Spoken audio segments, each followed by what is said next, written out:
ஆலயா cotton வேட்டிகள் ஷர்ட்டுகள் wedding celebration. இரண்டாம் உலகப் போரில் ஜப்பான் சரணடைந்த தினத்தை சீனா ஒவ்வொரு ஆண்டும் வெற்றி தினமாக கொண்டாடி வருகிறது. இந்த வெற்றி தின பேரணியில் சீனா தனது ஆயுத அணிவகுப்பை நடத்தும்.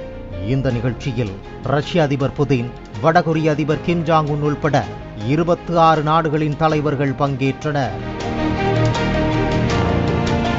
சீன தலைநகர் பீஜிங்கில் நடைபெற்ற இந்த பேரணியில் பங்கேற்பதற்காக கிம் ஜாங் உன் தனது குண்டு துளைக்காத ரயிலில் பயணம் மேற்கொண்டார். நகரும் அரண்மனை என்று சொல்லும் அளவிற்கு அதிநவீன பாதுகாப்பு மற்றும் சொகுசு வசதிகள் இந்த ரயிலில் உள்ளன.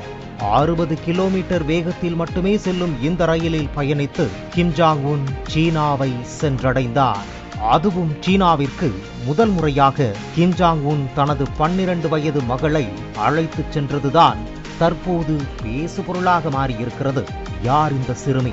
வடகொரியாவின் அடுத்த அதிபராக போவது இவர்தானா என சமூக வலைதளங்களில் பலரும் கிம் ஜாங் உன் மகள் குறித்து தேடி வருகின்றனர்.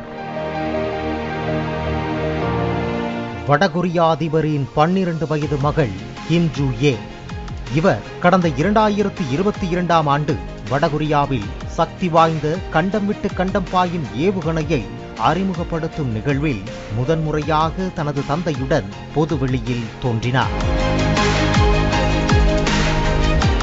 அதுவரை கிம் ஜாங் உன்னின் குடும்பம் மற்றும் குழந்தைகள் குறித்து தகவல்கள் ஏதும் பெரிய அளவிற்கு வெளி உலகிற்கு தெரியாது. எனவே ஜூ ஏ பொதுவெளியில் திடீரென தோன்றியது பலரையும் ஆச்சரியத்தில் ஆழ்த்தியது.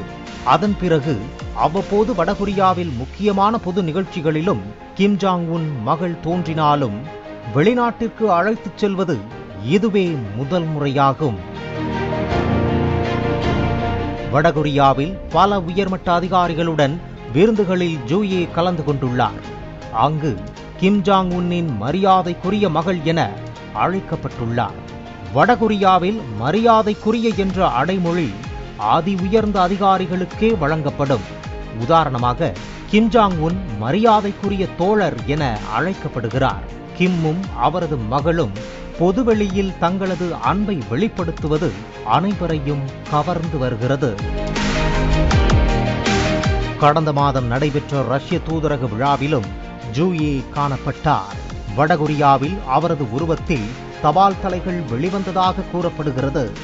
இதனால் வடகொரியாவில் அடுத்த தலைவராக கிம் ஜாங் உன் மகளே வரக்கூடும் என்றும் இதற்காக தயார்படுத்தவே கிம் தனது மகள் ஜூ ஏவை பொதுவெளியில் அதிகம் காட்டி வருகிறார் எனவும் கூறப்படுகிறது.